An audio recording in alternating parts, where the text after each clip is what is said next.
I'm Jay Tolson, editor of the Hedgehog Review at the Institute for Advanced Studies in Culture here at the University of Virginia, and also a fellow at the Institute.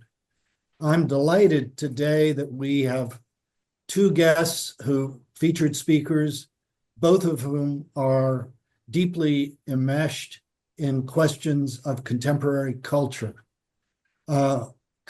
Speaking today from Florence, Italy, is Olivier Roy, Professor Olivier Roy, who's at the European Institute University in Florence, for which we all have great pity.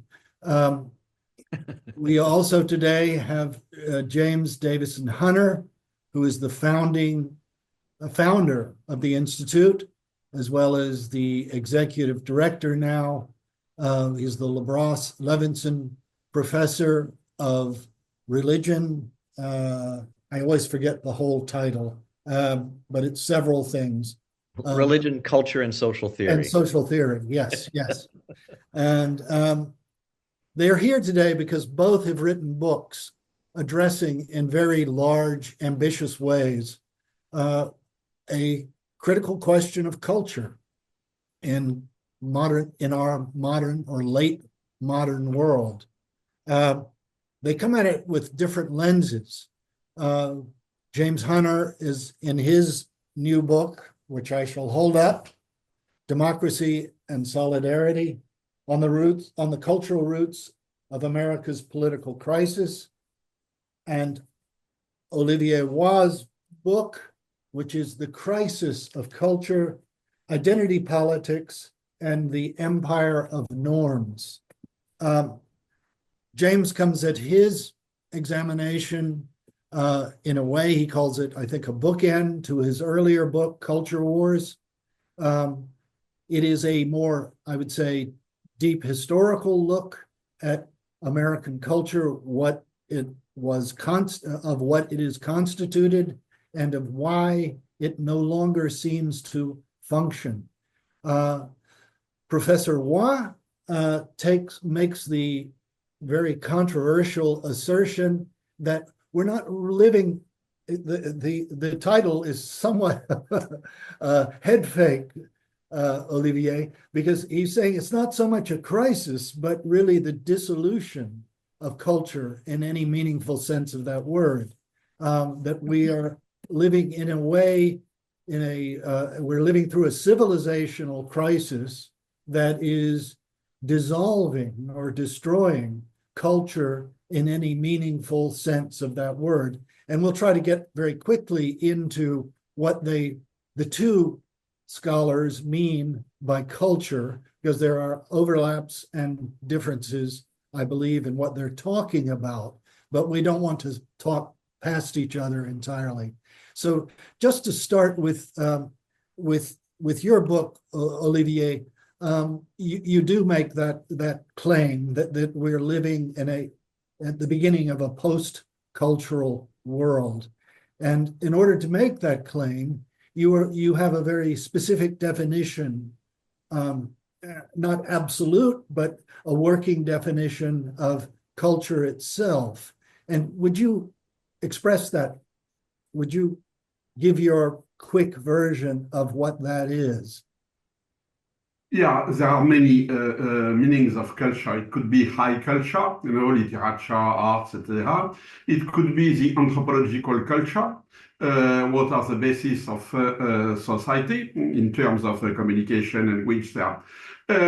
What I mean, and the way I use the term culture, is the implicit, that we share some implicit things before we start to interact, to speak, to discuss, and to act, my focus, my main point is that what we have now, it's a crisis of the implicit, because the implicit is no more accepted as such. Everything has to be explicit, and everything is expressed in explicit terms, and hence in normative terms. So that's, of course, a consequence, among other things, of globalization. We cannot refer to specific cultures, national cultures, or what you want, and we have to set up a way to communicate which is not related to any given culture. But being not related to a given culture means being not connected to the very notion of culture. And James, in a very different approach in this book, is really addressing a large historical, cultural, sociological question, which is the rise and formation of America's deep culture, which he calls a culture of the hybrid Enlightenment, and how it worked. And James, rather than my saying it, would you explain what your notion of this hybrid Enlightenment culture, how it evolved, how it developed, how it worked until recently, and why it's breaking down, and how your concepts of what's going on in culture overlap or differ with Olivier's notion of the end of culture? Well, that's a 2-hour lecture. Okay. But I'll take a few pieces. I'll give you 3 minutes. Right. Well, so the book is, I'm about 2/3 of the way through Olivier's wonderful book, and I encourage anyone out there listening to this conversation to pick it up. It is very illuminating and a really great read. My project is a much more historical, cultural an analysis that focuses on the American experience and what brings us to the crisis of democracy and the crisis of culture more broadly, especially our public culture. And I think the first point to be made is that an ongoing project of mine over the past 10 to 15 years has been to theorize the nature of the implicit. And I call that the deep structures of culture. There are surface structures and there are deep structures. And so my notion of the deep structures is aligns with Olivier's notion of the implicit. In fact, I define it as implicit. That's the deep part. Reality is just what it is. We take it as such, but it underwrites our explicit culture, our articulate culture, the things that we can talk about. Anyway, I write about that at the beginning of this book, and my ambition is to continue writing a theoretical work that will explicate this a little bit more fully. But I argue that that the nature of the democratic experiment in the United States was rooted in not only the surface structures of what I call a hybrid enlightenment, but also its deep structures, and that the deep structures were necessarily opaque, which allowed people from different vantage points, from different cultural backgrounds, experiences, but also varying interests, to read themselves into that implicit culture. They could see themselves and identify with it. And the larger part of the story is what has happened to the deep structures of the culture, which has underwritten American democracy over the last 250 years. And I argue that contained within that hybrid enlightenment were contradictions. We declared that all people were free, but denied large swaths of the population their freedom. We declared all people equal, but denied large swaths of the population equality. And We declared all beliefs to be tolerant, but we were intolerant, and that the boundaries of tolerable difference, the boundaries of inclusion and exclusion, in addressing those contradictions have evolved over the last 250 years in ways that make our public culture, the hybrid enlightenment, something very different from what it was at the time of the founding, but nevertheless still recognizable. And I talk about that historically and again, conceptually, but at the end of the day, this is a book about what's happened. And I argue that the hybrid enlightenment, even now after centuries of evolution, has unraveled. It is partly because it is forgotten to collective memory, partly because it's recognized as part of the problem of democracy itself. A number of different reasons, but the culture, the implicit culture that has underwritten American democracy has largely disappeared, and the distressing part, in a way, the most distressing part of the story is that what is emerging is in fact a new common culture underneath the polarization that I've described as a culture war is in fact a new common culture that I believe owes more to Nietzsche than it does to Jefferson. That in fact, that new common culture that's emerging is a culture of nihilism. And I think this is an interesting point.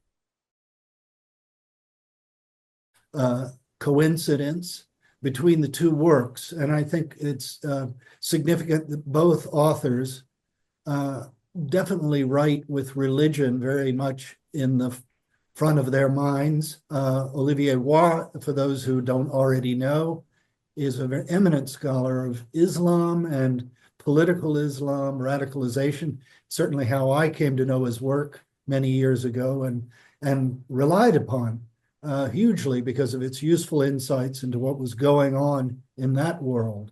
And of course, James Hunter has written extensively on the place of religion and culture and society in his many works. And so both, I think, when James is looking at the example of the American culture, which of course, I think tracks almost perfectly with what we would call the rise of modern culture, a little younger than the origins of modernity, but central in that process.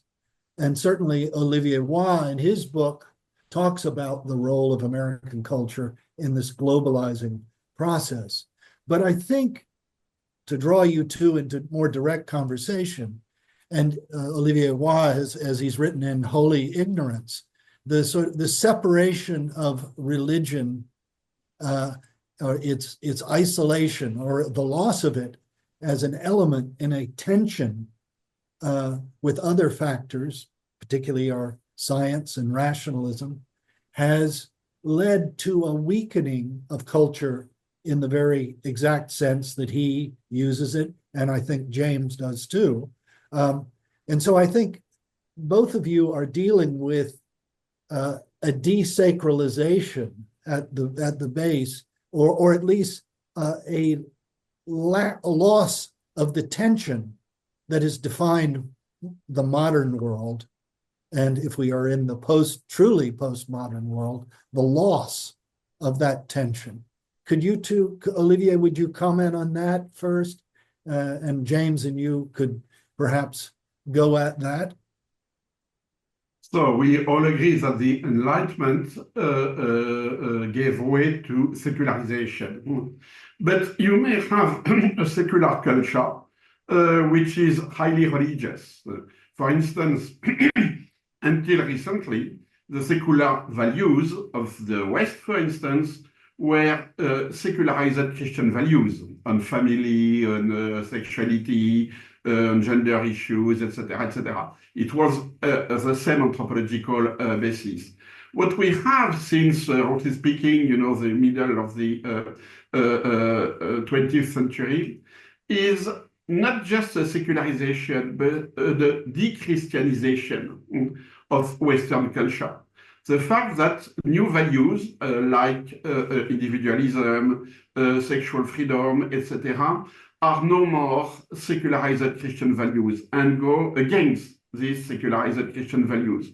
So the consequence was that religion, Christianism in this case, went out of the dominant culture, did consider that the dominant culture is not just profane, but also pagan, And so we have this disconnect between religion and culture, which gave way to fundamentalism, Christian fundamentalism, specifically evangelicalism, but we have now a Catholic kind of fundamentalism.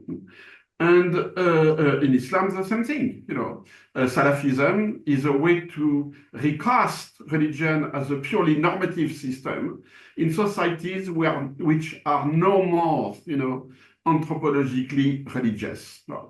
And for me, the important thing is this divorce between religion and culture. The consequences are first the reformulation of religion in terms of normative systems, which is very clear. And here I take from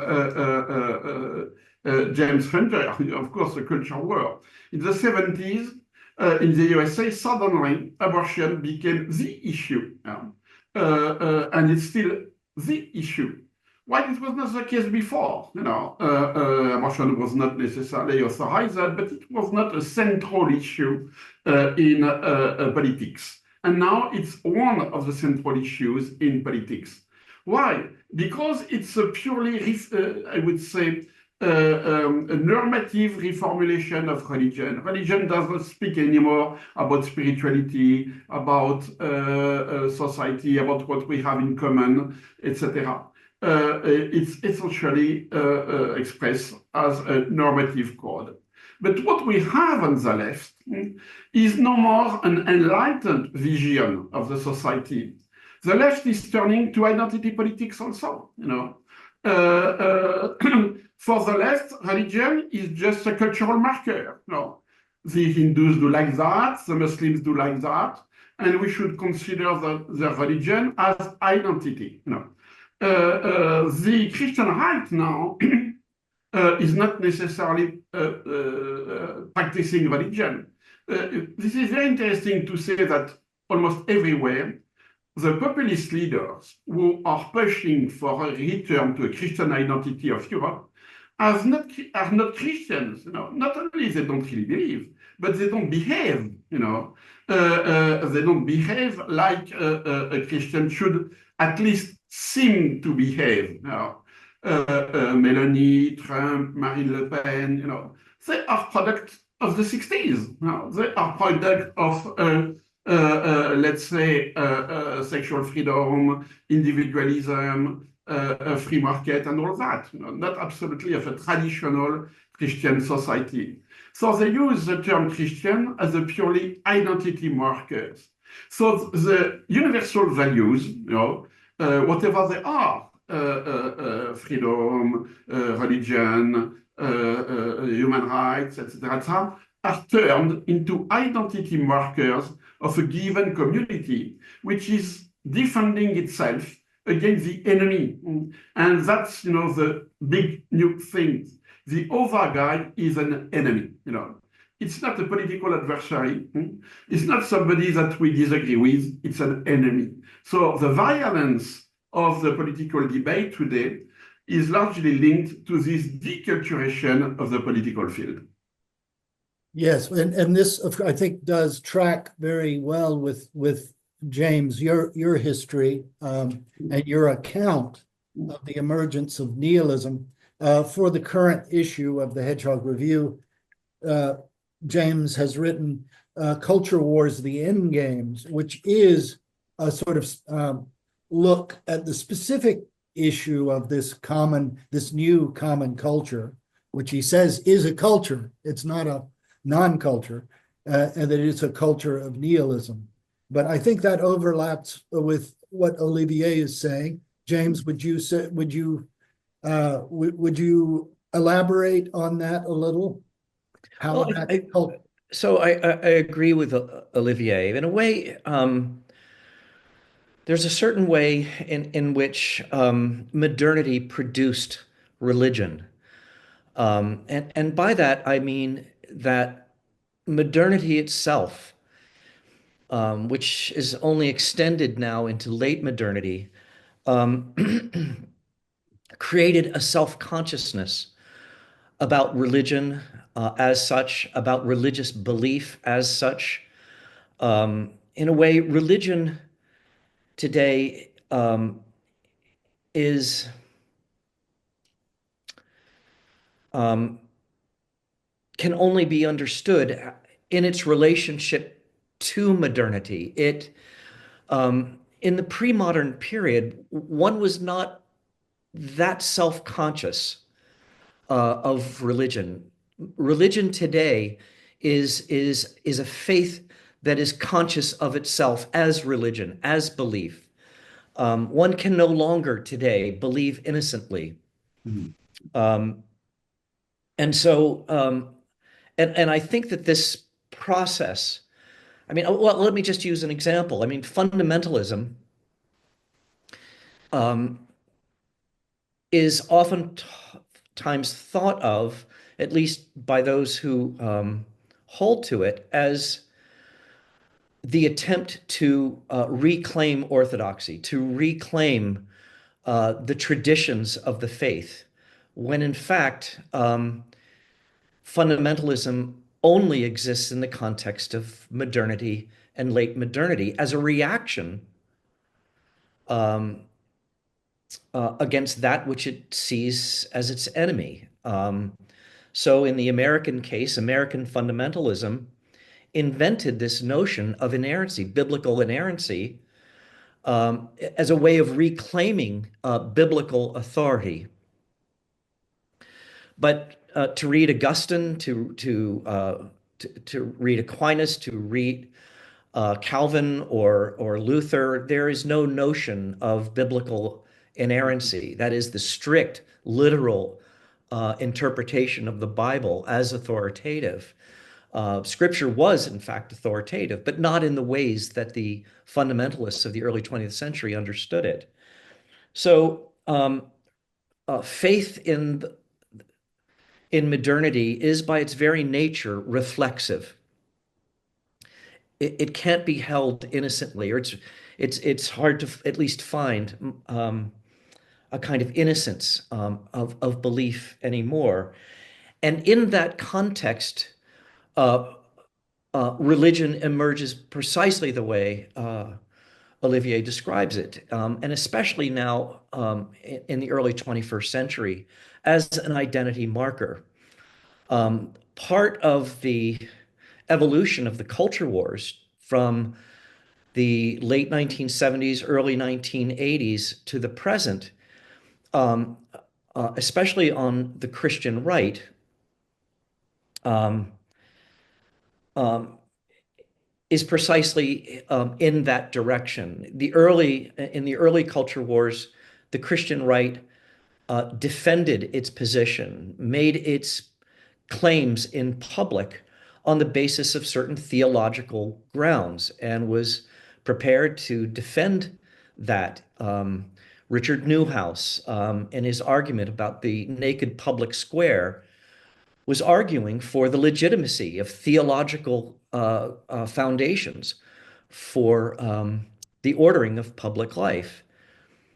Um, in the last 20 years, theological language has largely disappeared from the Christian right.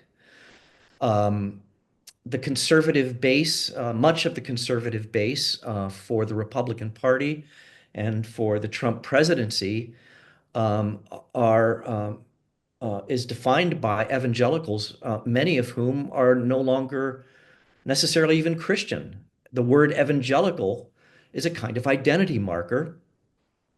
Um, again has no theological grounding. It carries a certain kind of superficial sensibility, um, um, but its groundedness within a tradition is simply absent. It's and it's now become a central part of identity politics itself on the side of the right. Identity politics not being just something that we see on the left, but on the right, and its resentments um, being effectively mobilized on the part of the president-elect and the Republican Party to mobilize power.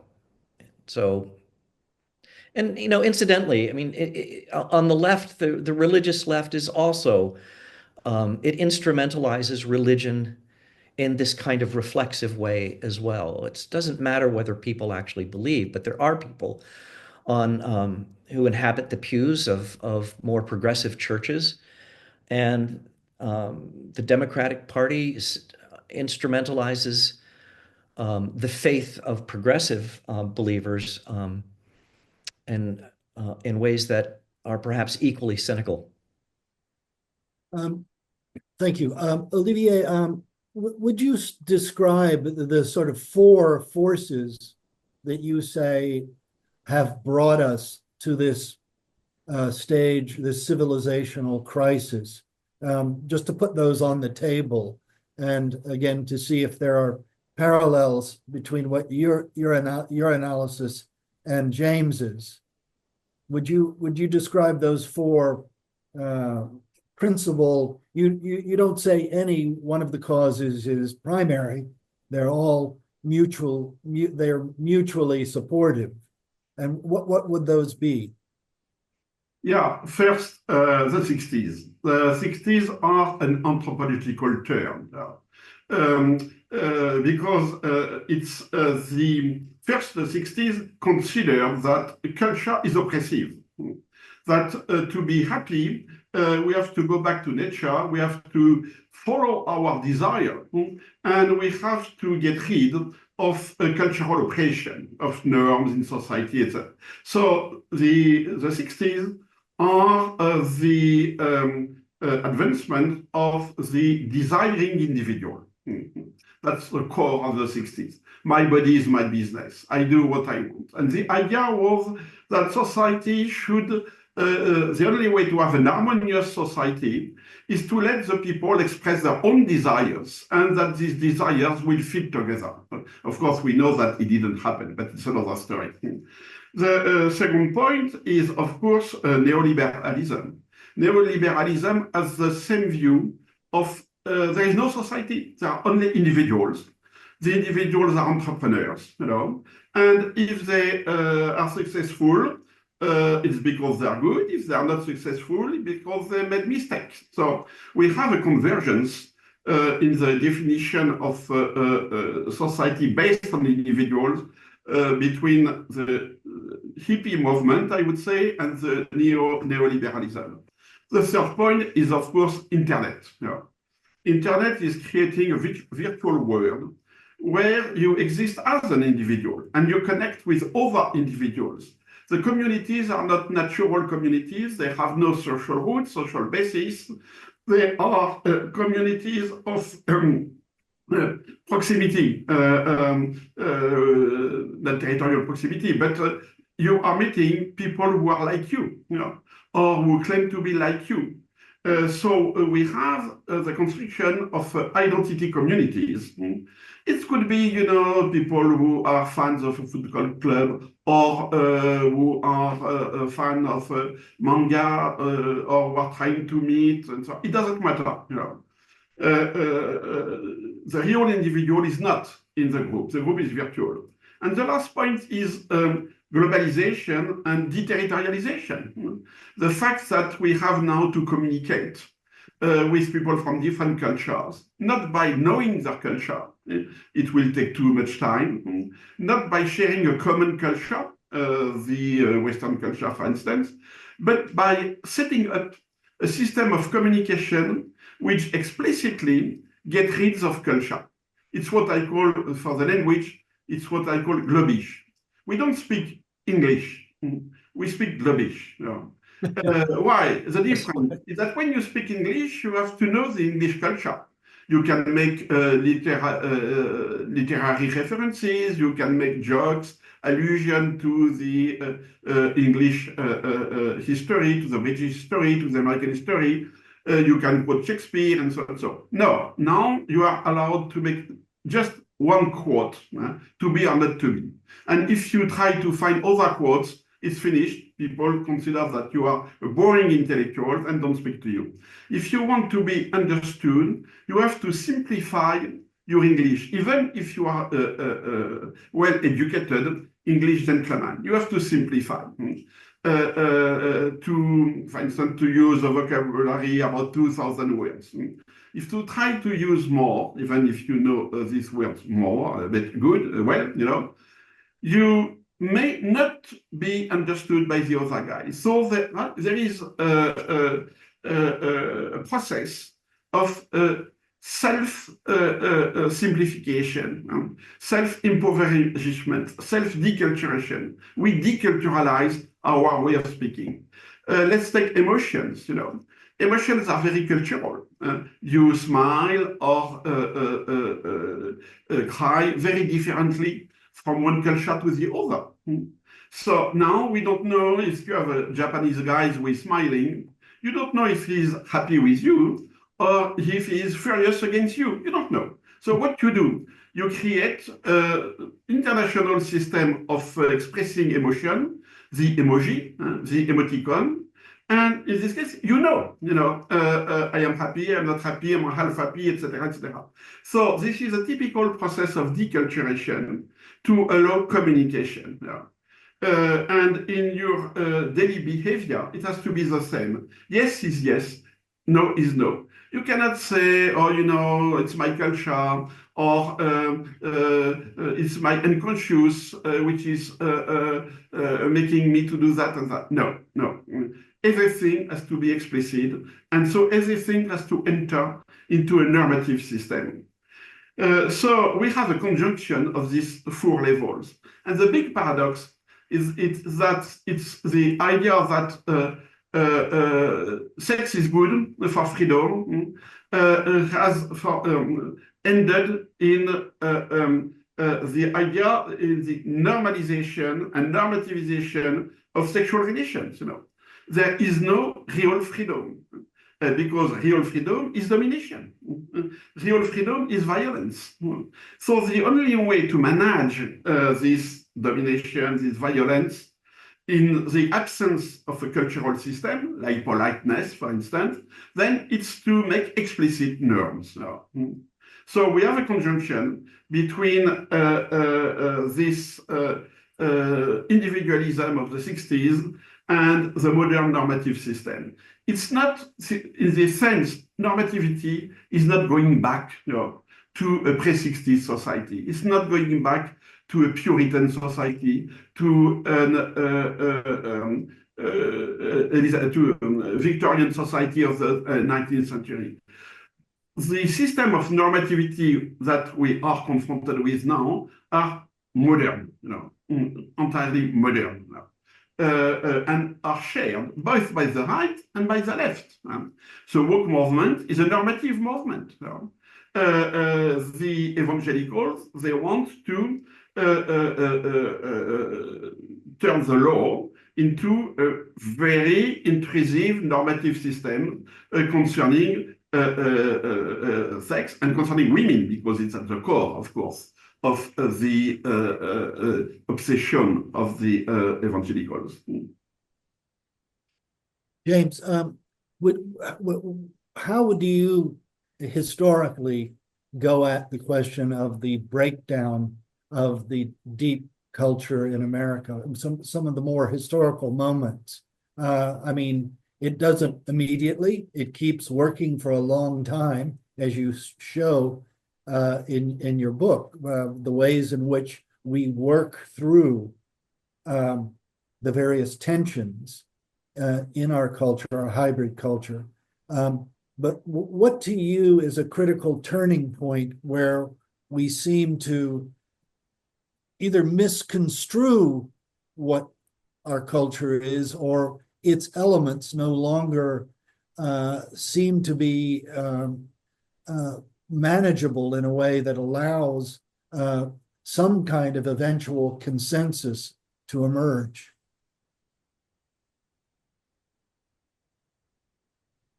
Well, look, a central feature of the modern and the late modern is differentiation. And it comes under different names, but pluralization is not only a structural phenomenon, it is a cultural phenomenon, and it is a phenomenological phenomenon. We see in Peter Berger's terms the pluralization of life worlds. This is really the starting point of Charles Taylor's work on a secular age. We have this starburst of different belief systems and different perspectives, and that doesn't just happen naturally.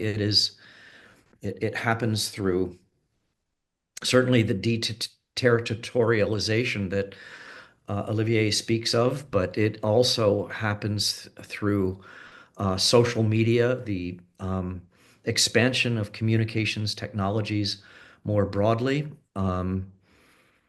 It's and it happens through the very powerful forces of market logics. Um, so there's no way to put that back um, into a box.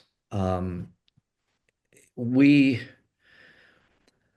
differentiation, which is only intensified under the conditions of late modernity, is a defining feature of our times. And as I say, it plays out not only in our public culture, but it plays out in our heads, in our experiences. And this is one of the reasons why it's impossible to believe, even as a religious believer, to believe innocently, because there are always alternatives, even in our heads, certainly represented within the media, but also within our consciousness. And so we have to struggle to believe. We have to struggle um, to have character, for example, to hold to our deepest moral commitments, requires both intellectual and moral assent every single day. You have to sort of remember what it is to believe, what it is to be good, what it is to have obligations. The sense of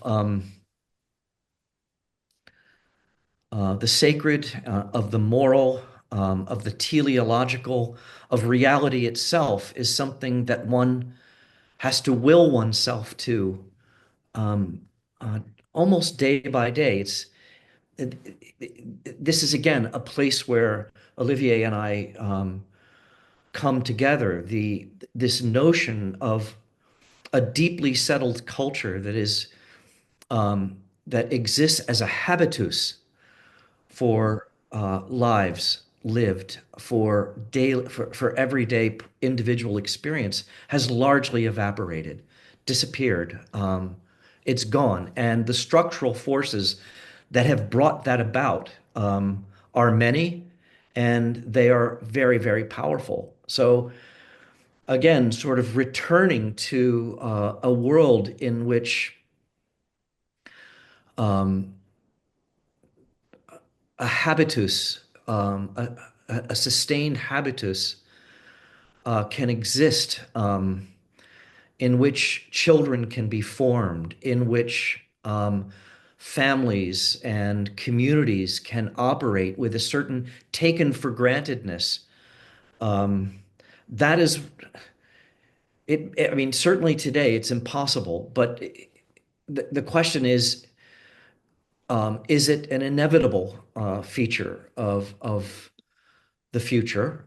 Can it be reclaimed in some way or another? I do think that flourishing in some respects depends upon our capacity to recover at least parts of that.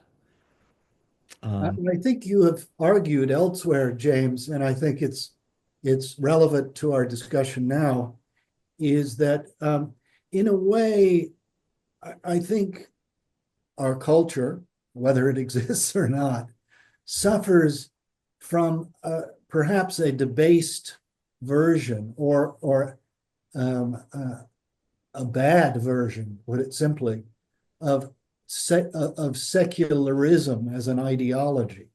That our notion of a society that would be tolerant to some degree under the force of a hyper-secularism was really rejected, and that the Newhouse response to that was to try to bring religion back into the public sphere to some extent.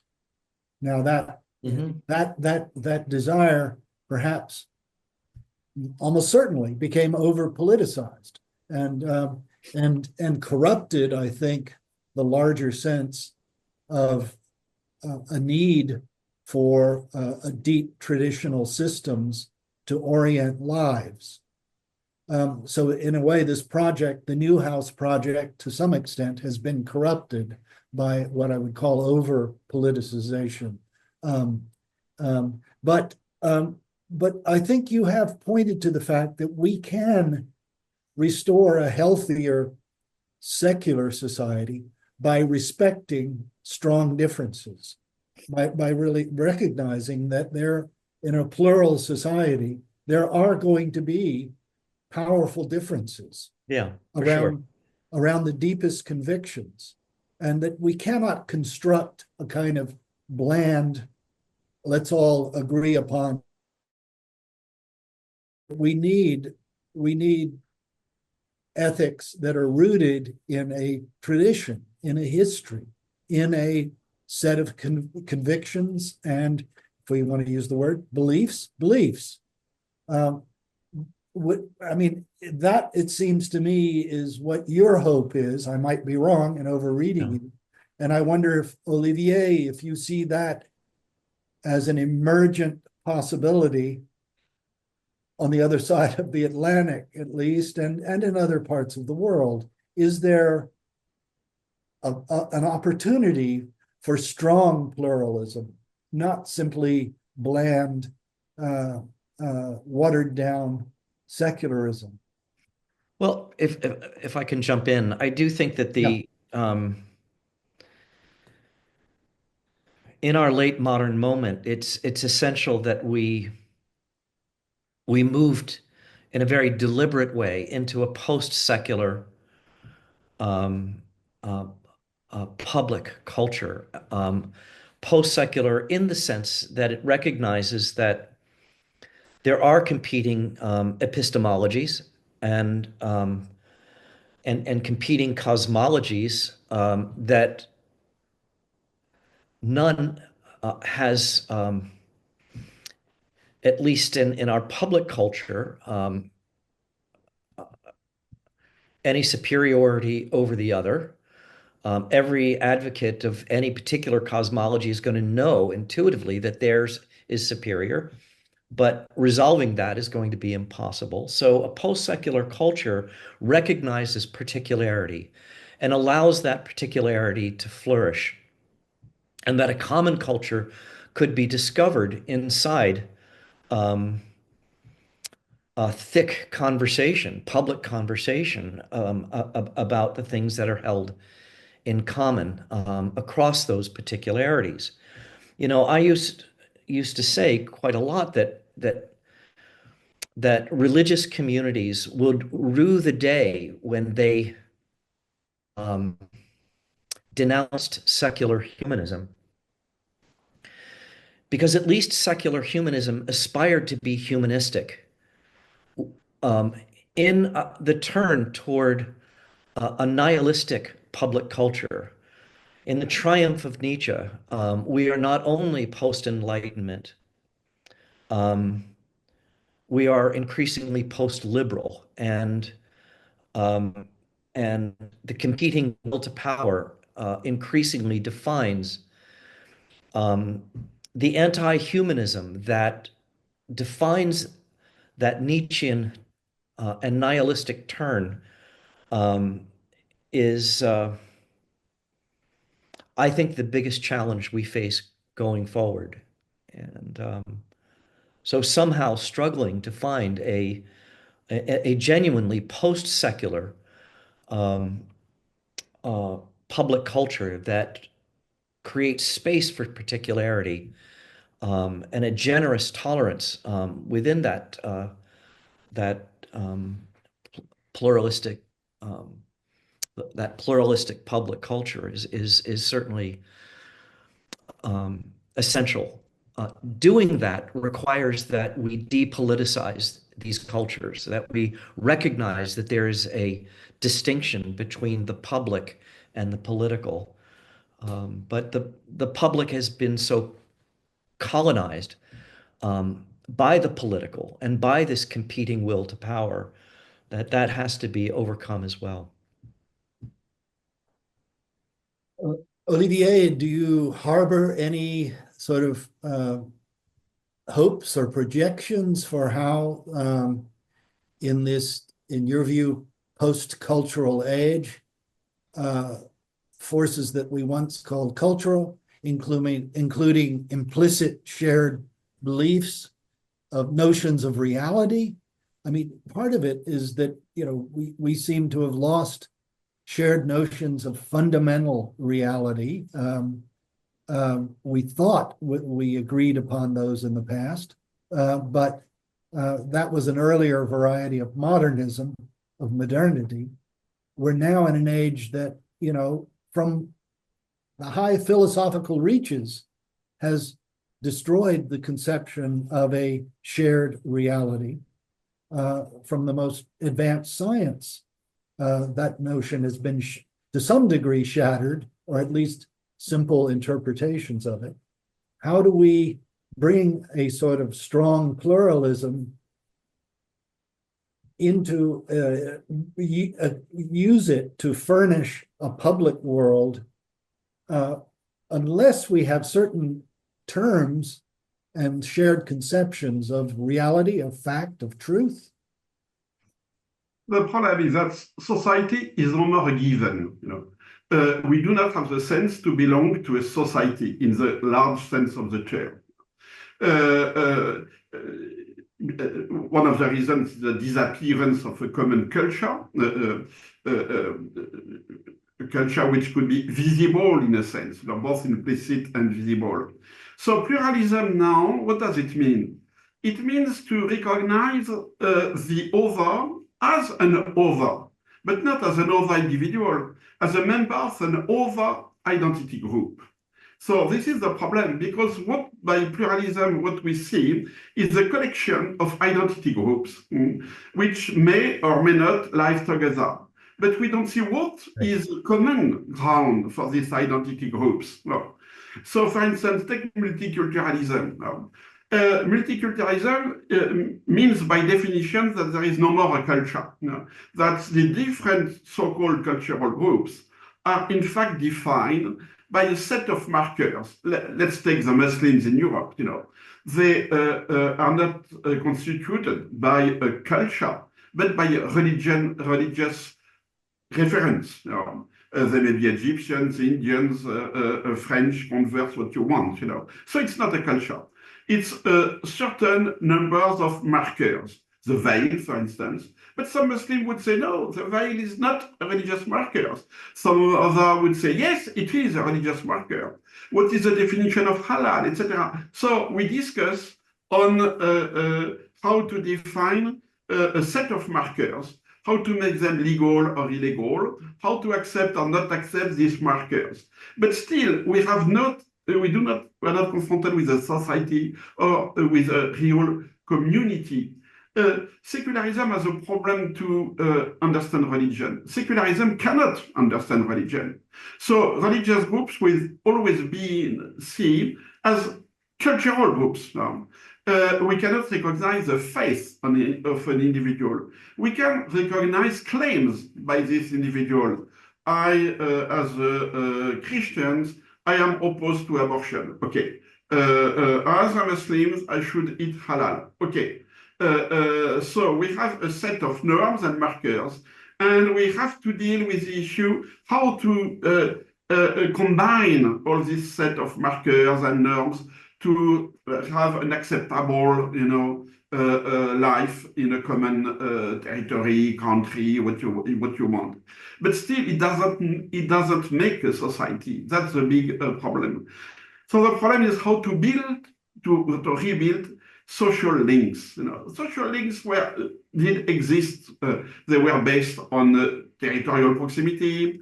They were based on an anthropological, some sort of an anthropology, sharing a same language, a same world vision, a same sense of history, what you want. But this anthropological basis is dead from a point of view. Hence the nihilism, of our societies. So the problem is to recreate a grassroots social links. And it has to be, in a sense, territorial, your neighbors, the people you are meeting, etc. But what we see now is, on the contrary, the fact that the divisions at the top level, political, ideological, religious, are more and more going down, and separating people in their neighborhood, in the family, and so accentuating divisions, individualism, etc., etc. So the big problem is not to find what we have in common, but to accept the idea that, yes, we can be different, but who cares, The problem is that now we define social life as a permanent negotiation. Negotiation of what is acceptable, what is not acceptable. So we always rely on law, or on violence to define what should be the principles of our society. And of course, it leads to violence, it leads to more division in the society. It's not livable. I think that you raise an interesting question, and I don't know if you've had an argument with one of your colleagues in France, Pierre Manon, whose view on this question of sort of strong pluralism, you might call it, is that one reason France has trouble living with the other, the stranger, is that it won't accept it and honor its own Christian, and particularly Catholic, but Christian tradition.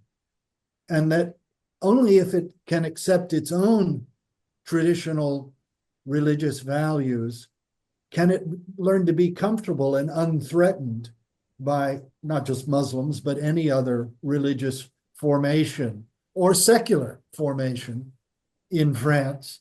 And I wonder whether you think that's simply a reactionary posture, or do you think he is speaking wisely about how not just France, but other societies, Britain, which has more mosque-going Muslims on days of worship than Anglican churches have.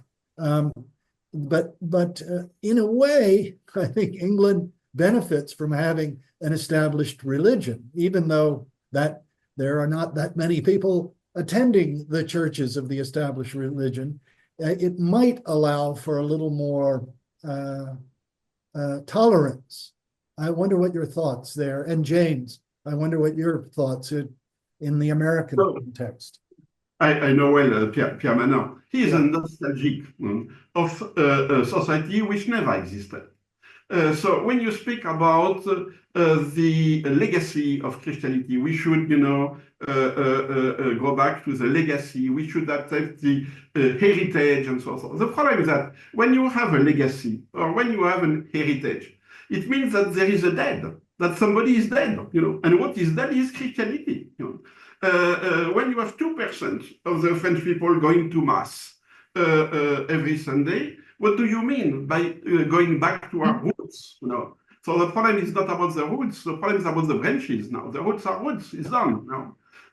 And what we see is that secularism is in progress. The Christian right in Europe is declining. The populists are not Christians. Melanie, Marine Le Pen, etc., Geert Wilders are not Christian. And the few endeavors to go back to the good old time of a Christian society, they entail more and more secularization. Let's take Poland. Poland is the only place where you had for 8 years a government which wanted to go back to the roots, Catholic roots of the country with the support of the clergy. When the PiS, the Populist Party, took power, 60% of the Poles used to go to Mass every Sunday. After 8 years of Christian traditional government, 30% of the Poles are going to Mass every Sunday, and the figure is under 20 for the youth. So I would say, I'm not really comparing, but it's the same thing that in Islamic Iran. When you have a Catholic fundamentalist religious state, then it entails more and more secularization in the society because people are fed up, with religion. So, of course, you have a lot of nostalgic people, but their future is the book of Rob Dreher, the Benedict option. It's lost, who have been, religion has been defeated. So we have to go back to monasteries. We have to accept that we are a small minority which will try to survive until God speak against to the world. James, do you feel that the Benedict option is the only way forward for American society?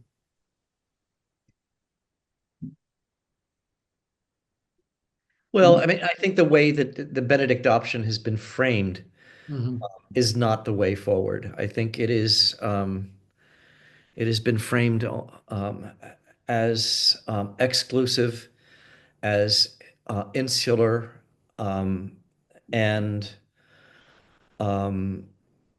essentially self-interested communities. And I think that there's an impulse in the Benedict option that it gets right, that there is a need in a way to protect elements of private life, to protect particularity. The question is, how do you do that? I mean, the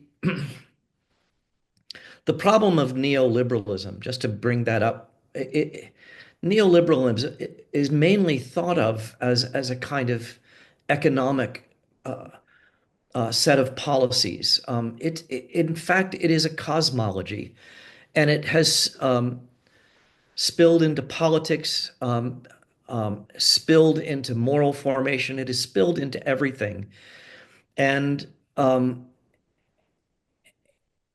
a way, the triumph of neoliberalism as a cosmology is the final decimation of reason that creates space for the triumph of desire. And so it is in the creation, or at least the affirmation of particularity and the policies that could encourage the preservation of particularities of moral and religious communities that you find the possibility of resistance to this tsunami of I think kind of a cultural, deculturalization, to use Olivier's term. It's I think the only possibility. But we have to recognize at first that that neoliberalism as a cosmology and as a set of institutions interconnected institutions is a very powerful culture. It is a carrier of the nihilisms that I've spoken of. And the effort to reclaim particularity, both intellectually, in practice, and structurally, is at best right now a very, very weak idea, much less a weak culture. So there's a lot of work to do. I have to put in a plug for our next issue of the Hedgehog Review, which is titled After Neoliberalism, which addresses the question of what is neoliberalism really, as both a system of political economy broadly shared, you might say, around the developed world for the last 50 years, if not longer. But how does it work as both a cosmology, as James says, but even as an anthropology, as an understanding of the human being, as they often say, a utility maximizing Homo economicus. That is the only sort of picture of the human that most of our institutions seem to be able to agree upon in their own functioning, including universities, schools, that create good future neoliberals who are maximizing their self-interests and their instrumentalizing powers in a culture, in academic atmospheres that have devalued the kind of traditions, canonical traditions, and I'm not talking about exclusivist canonical traditions, but canonical traditions that have given people a sense of value, of worth, of meaning, of direction. Those are now negligible issues in the formation of human beings. And those qualities certainly don't get reinforced. I mean, they do get reinforced in the working worlds that they go into and in the politics that they join if they go into politics. Because it is then, again, as James has argued, in many ways, it then becomes a kind of nihilism. We are only competing, for life, for the winner take all in a struggle that must negate the other, including our fellow citizens. That's a grim picture, but we'll try to move to something a little more hopeful. But I think James, and I think Olivier, of course, you name that as one of the factors, how we wiggle out of the neoliberal consensus. And I guess the question I would put to both of you is, there is a powerful movement of thinkers, and not just thinkers, people active in the world, called post-liberal, who are saying that liberalism tout court itself is the problem. Neoliberalism is merely its most etiolated Baroque form, expression, that we need to get rid of the liberal ideal because it's too individualistic. James, do you see that as the fate? Olivier, do you see that as the fate of liberalism, that it's the problem? Olivier, James, either. Yeah, well, if we consider that democracy is based on liberalism, I think that we should stick with liberalism in this sense, because the alternative is not to go back to some kind of society, natural society, where everybody is happy to be at his or her position and accept the hierarchy that is supposed to have been established by God. It doesn't work, So all this story of going before liberalism is just a pretext to set up authoritarian regimes. None of the authoritarian regimes which are now, visible in the world is satisfactory in this sense. They all make things worse. That's clear. I think that this nostalgic discourse of going back to natural law, to a Christian society, it simply ignores real people now. People are no more Christian now. And natural law doesn't make sense if you don't believe in a religion. There is no natural law outside of theology. It doesn't make sense. So we should take into account this nostalgia. This nostalgia is fueling populism. And people are disenchanted with liberalism for good reasons. Let's take in France the movement of the Gilets jaunes, the yellow vest. These people were ordinary people. They were not fascists. They were not racist at all. Just complaining that their everyday life is becoming more and more difficult because of the extension of state regulations, because the state claims to organize a society but is unable to deliver the goods. And instead of being listened to, the police was sent against them. So I think that we have to go to grassroots and to understand why the people are unhappy. They have ideas. They have some ideas about what is should be a social link, what should we live in our neighborhoods and things like that. But we don't listen. The state doesn't listen. James? Yeah, well, I would be fundamentally opposed to the abandonment of liberalism. I think that liberalism contains within it assumptions about the affirmation of plurality and the affirmation of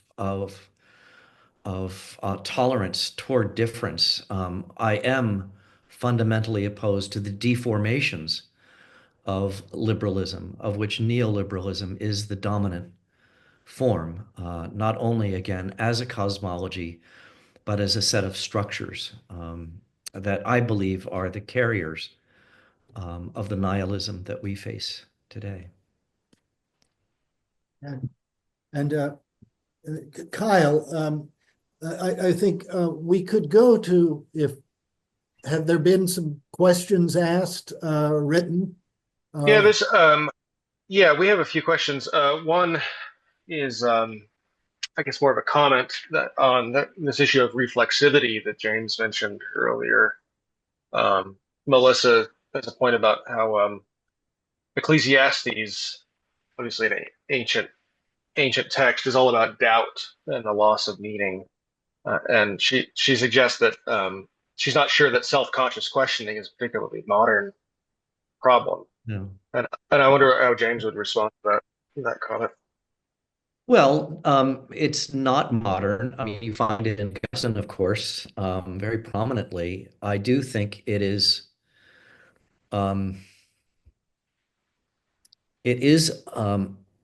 historically uncommon among the average believer. I do think that it's a quantitative issue. With modernity, and now late modernity, everyone questions. I just think that in earlier times, it was just not a question that came up, a kind of reflexive interrogation of one's own faith. It was just, as I often say, it's easy to be a Christian fundamentalist in Tupelo, Mississippi, or at least it has been. It's very hard to be a Christian fundamentalist in Kathmandu, Nepal. The very nature of pluralism generates a kind of reflexivity about what is true, what is not true. Am I holding on to true beliefs or not? So I think it's a quantitative issue that I think has been generated. It's not exclusive to modernity, but it intensifies it among the larger population, and no one can escape it except for children at a very young age. I have a question that I wanted to pose, and then we could get to some other questions in the chat. But James, you mentioned earlier you were talking about how in um, in modern life, particularly modern American cultural life, many people who understand themselves to be undertaking a project of defending traditional religion or orthodoxy or biblical Christianity end up transforming the faith into something that's quite actually modern and untraditional. It's actually really ideological. And I it's my sense that many times this happens sort of unwittingly. I don't know that it's a conscious project of ideological production. But I wonder if you could comment, if that's the case, then on why transforming religion into something that's ideological come has come to be a more or less successful survival strategy for some leaders and communities. What is it about modern life that makes ideology a better carrier for sort of religious ideas? And the second part of that is, what would you say to someone who's in a religious community, maybe even a religious leader who's worried about this? What would you say to them? How can you know if your faith is become ideological? And what are some things that you might be able to do about it to sort of resist that temptation? Who is your question addressed to? Both. I would love to hear your thoughts, James, or both of you. Olivier, take a crack at it. Yeah, I think the construction of religion as an ideology is a recent phenomena of the 20th century because the competition was with other ideologies, with Marxism, fascism in the 20s, for instance, you know. And there was an endeavor both among Catholics and among Muslims, of course, to recast religion as a political role. Once you do not have any evidence of religion, once culture is separated from religion, the only way to regain the ground is to go to politics. It's either to become missionary again or to go to politics. And we have both movements of re-Christianization, re-Islamization, the grassroots level, by priests and imam, etc. But the other endeavor is let's take the state, you know, to reimpose religion from above. But if we want to take the state, we have to turn religion into a political ideology. It's what the Muslim Brothers, for instance, did in the Muslim world. And it's something which was very vivid in the 20s and 30s. Maurras, for instance, Charles Maurras is somebody who said, you don't need to believe to be a political Catholic. Just follow the vision, the political vision of Catholicism. Mm-hmm. James? Yeah, I think the concept of in a way this is not comprehensively true. So, but I think it's in the American case, it is largely true. And I'm thinking about the last 30 years of the American culture war, that religion is less a matter of belief and more a matter of belonging. And that identity groups upon which identity politics is based is essentially a compensatory moral community. In the absence of organic communities, that modernity and now late modernity and its various institutions have dissolved. We human beings struggle for some way of of belonging, of becoming significant, of being integrated into something. And I see identity politics as rooted in a kind of ersatz um, community formation as a way of addressing profound human need. And so religion, as again, becomes something that, as an identity marker, something that is less about truth, less about conviction, and more about belonging to a group that seems to share similar resentments, a similar sense of woundedness, um, a similar sense of grievance. And in that sense, religion, as Olivier has emphasized in his book and in this conversation, become an identity marker more than something that is rooted in a commitment to the sacred, an obedience to the sacred, the worship of the sacred. If it were about the sacred, the otherworldly nature of individual and collective worship would relativize and diminish the centrality of politics today. It would relativize and diminish the power of political identification. So I think it takes the need to belong then is precisely more about ideology and grievance than it is about the affirmation of a vision of flourishing in this world and the next.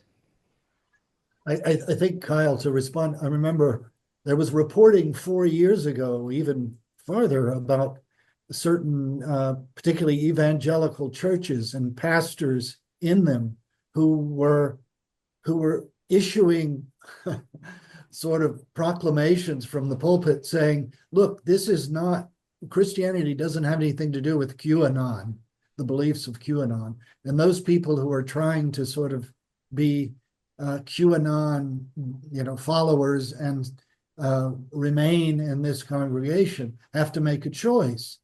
And many of these pastors discovered that a lot of their congregation were leaving. And so I think some pastors learned not to draw such a sharp line between ideological commitments, however crazy, conspiracy theories and so on, and faith properly understood, or at least more reasonably understood. So, I mean, I think it's a real struggle that religious leaders face in the modern church, in their modern formations.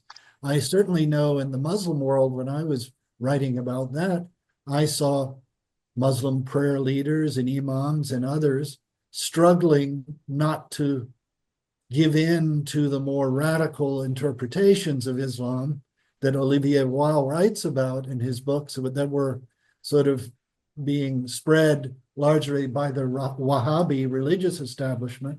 And we're basically creating forms of deracinated Islam that no longer had any connection with the cultural traditions of the countries, or even with the more generous spirit and traditions of Islam itself, the true Sharia, but instead this false Sharia, which would be a set of narrow prescriptions.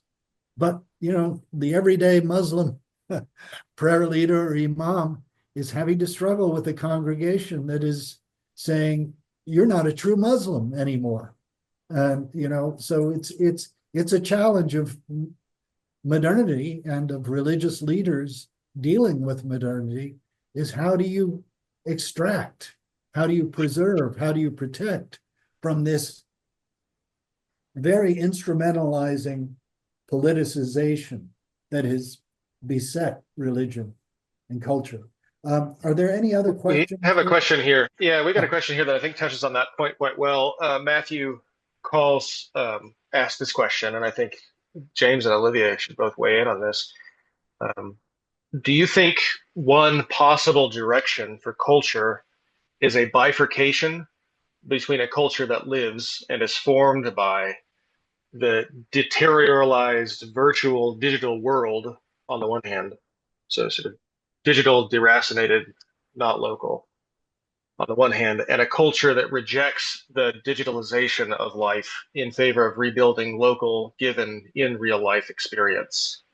So do you see culture sort of dividing between those two sort of terrains? Yeah. This bifurcation is how we see, I would say, people of my generation see the issue, because we have some sort of a memory of our own Bildung, paideia, training, what you want, you know. We know what is a traditional humanist culture. We learn humanities, etc., etc. So that's the way we see the dilemma. But now we have to look to our children and grandchildren. When we ask them, do you see this kind of thing? They don't understand. They don't see the dilemma, you know. We say, you don't know culture. I say, what do you mean? You know, what do you mean by that? You know, we have a way to communicate. We have entertainment. We read books. They read books also. We go to the movies. We go out with our friends. So the discrepancy, I would say, is taking a generational dimension now. And we tend to look from, I would say, an anthropologist point of view towards the new generation. You know, how can they live this kind of world? But they live. So we have to ask them the question now. James? Yeah, it's yes, I think that's the hope.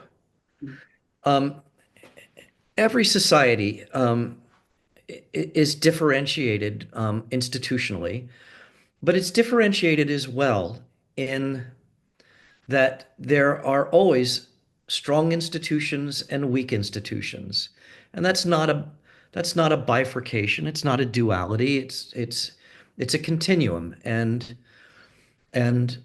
we live in a world. There was a time in which the monarchy and the church were dominant and powerful institutions. The family was a stronger institution, and say business was a weak institution. That's not our world anymore. And again, in the interest of taking the measure of our times and the measure of the challenge in front of us, the idea that one can simply assert the particularities of local life and of local meaning and local ties is easier said than done. I in the new book, somewhere, about three-fourths of the way through, I talk about the efforts of groups to bridge the divide between progressives and conservatives today. I'm mentioning this as an illustration and as an example. There are over 400 organizations that seek to bridge the divide between the dominant ideologies of the culture war, progressives and conservatives. And the problem is that they are all local. They struggle to achieve scale, and they can't. And the reason is that the cultural logics of that operate within these groups require face-to-face engagement. They require the long work of listening, hearing, negotiating, working through these differences. The cultural logics that operate within the party system and within social media are fundamentally different. And so I talk about the ways in which the cultural logics of our national institutions and our national discourse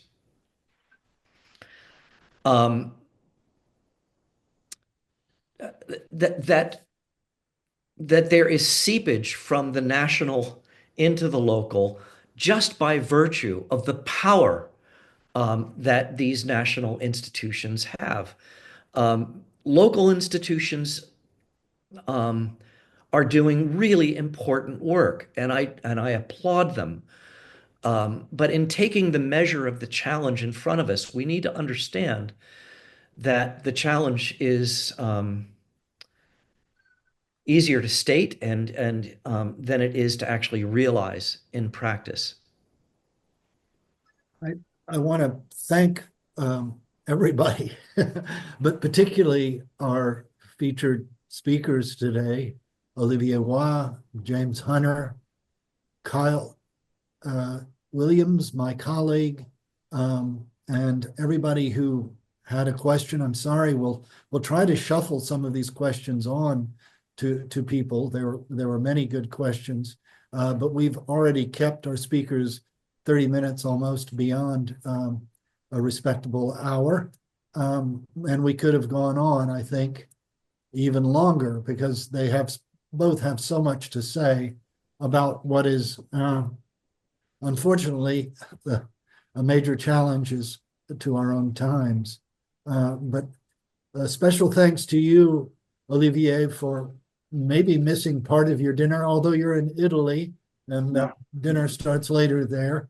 But I hope we didn't hold you back too long. And James, thanks to you too for taking time away from all of your work and duties. And thank you all who have attended. As I said, our next issue is on after neoliberalism, which will take up a number of the topics discussed here. But thank you both for providing us with books that are real guides, I think, clarifications of some of the complicated issues, and both of which show the centrality of culture itself, to many of the vexed questions of politics, of society, and really everything that goes under those rubrics. So thank you very much, and have a good weekend, bon weekend, and I hope everything goes well. We have the beginning of a new era in America next week on Monday, so we have much to observe. Thank you all.